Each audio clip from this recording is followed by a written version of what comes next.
United States Secretary of State Rex Tillerson has said that the United States will assist Nigeria in the areas of capacity development, intelligence gathering and sharing, equipment and training of personnel involved in special operations to ensure that the kidnapped Dapchi schoolgirls and other kidnapped persons in the Northeast region are released soon. Speaking to journalists at the ASU Presidential Villa Abuja after meeting with President Muhammadu Buhari, where the Nigerian leader stated that the country has decided to shelve military action and opt for negotiations for the safety of the girls, Secretary Tillerson expressed optimism that the girls will soon be released safely. But the way we support is in providing them capability, capacity, whether it's equipment, but also training of personnel for special operations, and sharing certain intelligence to ensure that they have all the information available to plan and carry out a recovery effort. But I think it's also important to put this in the broader regional context as well. Boko Haram is a threat to others regionally, and this has been a subject in my meetings elsewhere while in Africa as well, and in my discussions, in fact, with President Deby and Chad earlier today. We spoke about the threat of Boko Haram, and I think what's important and has really been powerful is the collaboration of the Joint Task Force of which Nigeria is a part and Chad is a part, to respond to this threat of terrorism, of which Boko Haram is one organization. There are other threats that the leadership in this part of the country has to deal with, and this part of the continent has to deal with. So the United States is very engaged in that coordinated effort as well, both in supporting, equipping, training, and where we can advise and provide information. I think that's the best way we can help the government of Nigeria secure the release of these girls, which we hope will be done in a peaceful manner. Nigerian Minister of Foreign Affairs Geoffrey Onyema, who used the medium to dispel rumors that the government did not act quickly with Dapchi girls saga, stated that the visit of the U.S. Secretary of State shows the relationship between the two countries. It's incorrect, actually, to say that it took a week to acknowledge. It was acknowledged immediately, and there was some auditing that was being done and strategizing. Now, other people might have made comments to the press, but those comments did not represent the government, and no government official, came out to indicate that, any lack of acknowledgement of what took place. Now, fighting terrorism is a new challenge globally. When we talk of having degraded Boko Haram, this government was referring more specifically to the situation that was confronted when the government took over. That was a situation where you had a classical military confrontation, and Boko Haram was capturing territory, holding on to territory, and hoisting flags. And so as a conventional military threat, Boko Haram has been completely degraded. Expressing concerns over free and fair elections in the country come 2019, Secretary Tillerson says America is optimistic that the 2015 situation has proved to the rest of the world that developing countries have what it takes for self-governance. Finally, I shared with the President the United States' optimism about the future of democratic governance here and throughout the continent. Nigeria's elections and peaceful transfer of power in 2015 demonstrated for the rest of Africa and the world that diverse societies can conduct peaceful, democratic transitions of leadership. The United States looks forward to joining with government and civil society groups in support of transparent, credible, fair, and peaceful elections once again here in Nigeria. Secretary Rex Tillerson was on a tour of some African countries as part of America's effort for sustainable development in the region. From Abuja, I'm Festus Ejiroga Nefifen for Ben Television.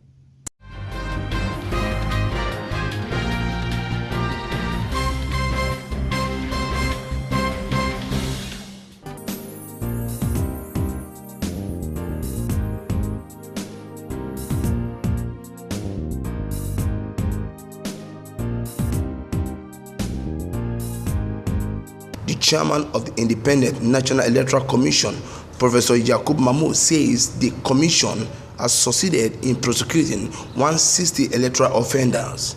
He also stated that the commission has gotten 60 convictions from 124 cases filed on 2015 election received from the Nigerian police.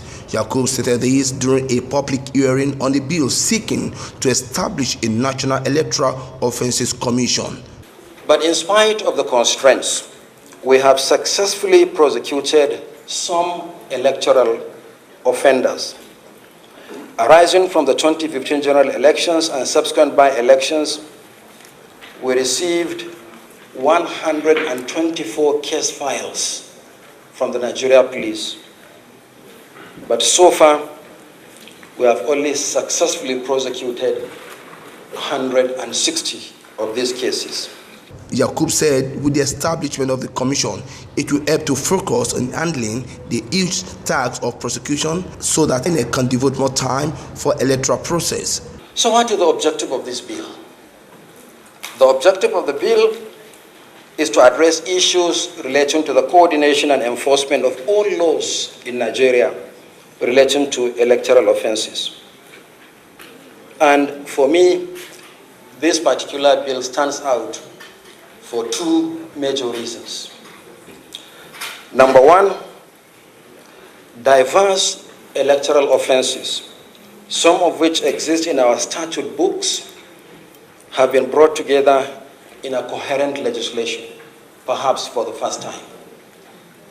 Secondly, Section 6, subsection 1B of the bill seeks broader application of its provisions beyond the elections conducted by INEC to elections conducted by all election management bodies established by the Constitution.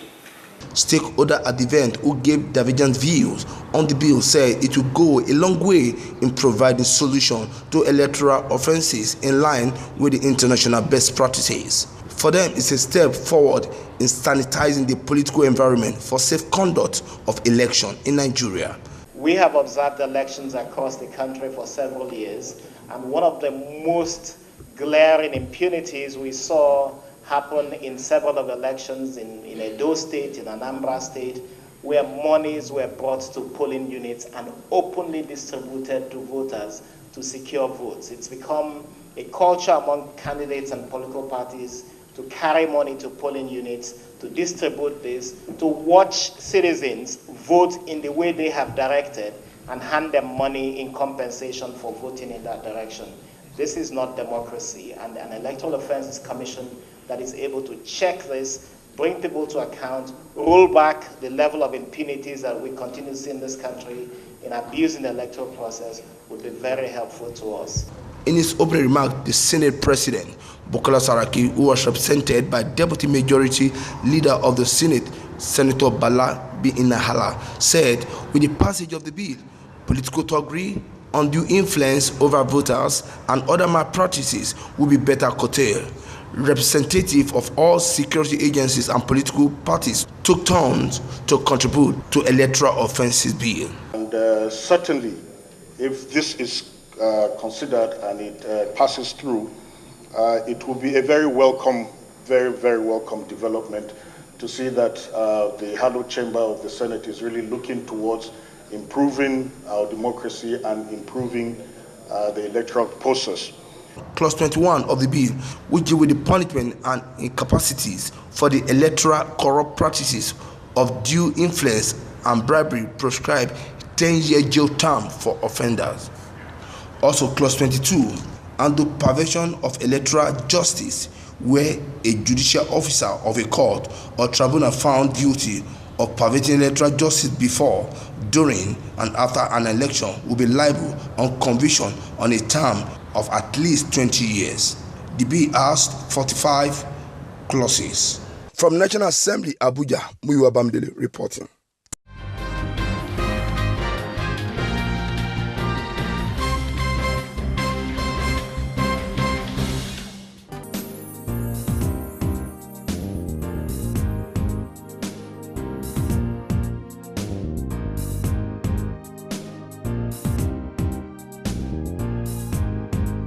The National Universities Commission (NUC) has approved the Zamfara State University, Talata Mafra, as the 162nd university in Nigeria.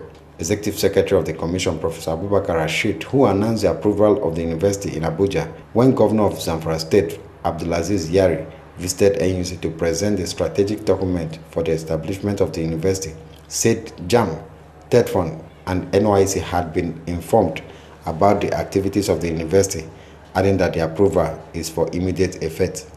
He noted that before now, Zamfara was the last state in the country to establish a state-owned university. Yes, Zamfara is the last state now to establish a state university. But Zamfara has taken time to do this, but is coming with a bang, is establishing a very serious and credible university. We believe when this university formally takes off later in the year, everybody will see the merit of long planning. Governor Abdulaziz Yari, in his response, said the state government has approved 3 billion naira for the initial take-up of the university. I didn't know until when Comrade told me that when we met just 10 minutes ago that it's only Zamfara State with that, only entire Nigeria. So that's what geared me, despite the fact that I put in, Professor Vim never drew me attention to that before. It would have been something different. Because it's only that day it came to my knowledge, is it only Zamfara State in entire Nigeria that without the university, then it's something else. So already committees in place working for over 8-9 months. So the information I got just came at the batch of where we are terminating their work and receiving the report. Already when he spoke to me, I have already assented the law. He therefore expressed delight that the old aspiration of establishing a university by the state was realized during his administration. In Abuja, LM Chukwemeka reports.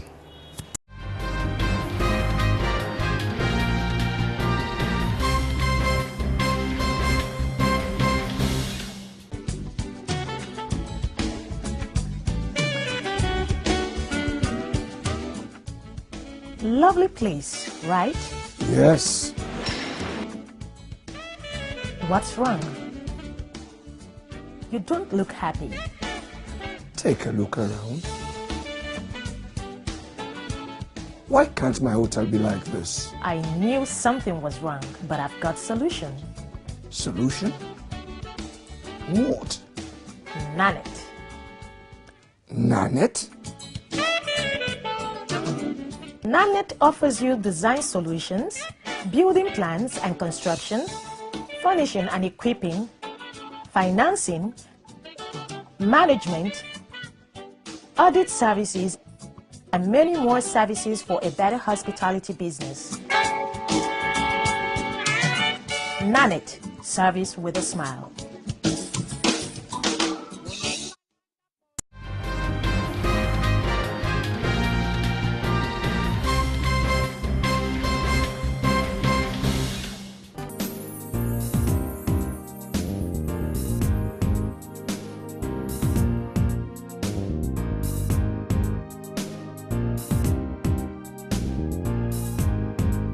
The U.S. Secretary of State Rex Tillerson has said that the trade relationship between America and Nigeria will further be strengthened as there are plans to implement trade policies and programs before the end of 2018. Secretary Tillerson stated this while feeding questions from journalists during a joint media conference with the Nigerian Minister of Foreign Affairs, Geoffrey Oyema, after meeting with President Muhammadu Buhari at the Aso Presidential Villa, Abuja, said the volume of trade between Nigeria and America has risen to about $9 billion. I particularly appreciate the time that President Buhari and Foreign Minister Onyema have given me to discuss our country's relationship and, importantly, the commitments we have and make to one another. We collaborate to create a number of opportunities to increase trade and investment and to expand access to electricity, an essential component of both human and economic development. We also take on a number of challenges across this continent together, from corruption to disease to terrorism. As Africa's largest economy, Nigeria is America's second largest trading partner on the continent, with over $9 billion in Nigerian U.S. total goods traded last year. Later this year, we will inaugurate the U.S.-Nigeria Commercial and Investment Dialogue and a Trade and Investment Framework Council, both very positive steps to develop stronger business networks and address barriers to increasing trade and investment from the United States. We also look forward to the finalization of the Continental Free Trade Agreement through the African Union as an important mechanism to accelerate intra-African trade, a step which we believe is going to bring even greater foreign direct investment, and I know greater U.S. business investment and involvement in Africa, and most particularly Nigeria, with Nigeria's large population and growing economy. He used the medium to clear the air on some statements and misconceptions credited to him about Africa, avoiding Chinese loans and investment. Well, I've commented on this question a couple of other times, and I think it's important that our view be clearly understood. We do not seek to keep Chinese investment dollars from flowing to countries that need those investment dollars. What we are cautioning countries is to look carefully at the implications of the level of debt, the terms of the debt, whether the arrangements around that financing are in fact creating local jobs, local capacity, or are the projects being carried out by foreign labor being brought to your country? Is the structure of the financing such that you will always be in control of your infrastructure? Are there mechanisms to deal with default in a way that you do not lose the ownership of your own assets? These are national assets, whether they're ports or railroads or major highways. And we have seen this occur in other countries where countries were not so careful. And as a result, they got themselves in a situation where they ultimately lost control of their infrastructure. They lost the ownership of it. They lost the operatorship of it. And that's the caution we have. There are very well-known international rules and norms, well-known financing structures to deal with unforeseen circumstances, and I think we're cautioning countries to look carefully. And there are other alternatives. There are other alternative financing mechanisms available, and I think in particular, if governments create the right conditions around those infrastructure investments, there are also great potential for public-private sector co-investing. On his part, Nigeria Minister of Foreign Affairs Geoffrey Onyema said the visit of Secretary Rex Tillerson is an indication of better trade relationship between Nigeria and America. During their meeting, they talked about a number of things.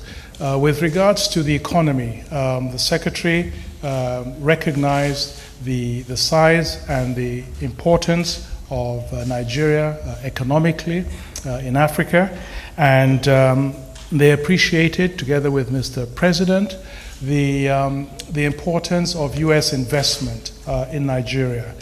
And Mr. President pointed out that there are a large number of U.S. companies investing in Nigeria. The Secretary pointed out that Nigeria was the second largest trading partner of the United States in Africa.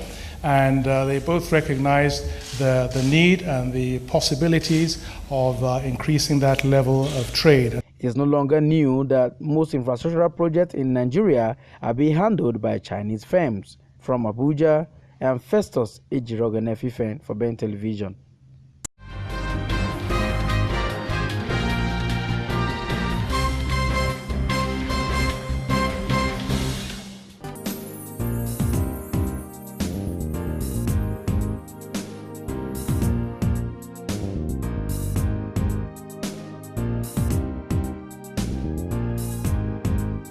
As Nigeria joins the rest of our counterparts in the Commonwealth to celebrate the Commonwealth Day, Minister of Sports and Youth Development, Solomon Dalong, is calling on the Ministry of Education to revive school sports.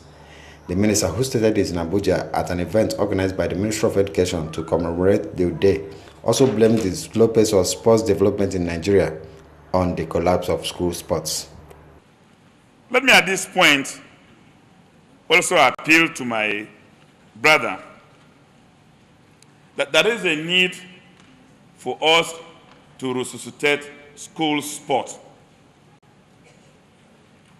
The collapse of school sports today in Nigeria is responsible for also the snail space development of sports in Nigeria. As a young person, I was opportune to attend a secondary school where almost all sporting facilities were available. And I had opportunity through the various school games to be able to build bridges and friendship across the country during inter-schools competition and even interstate competition.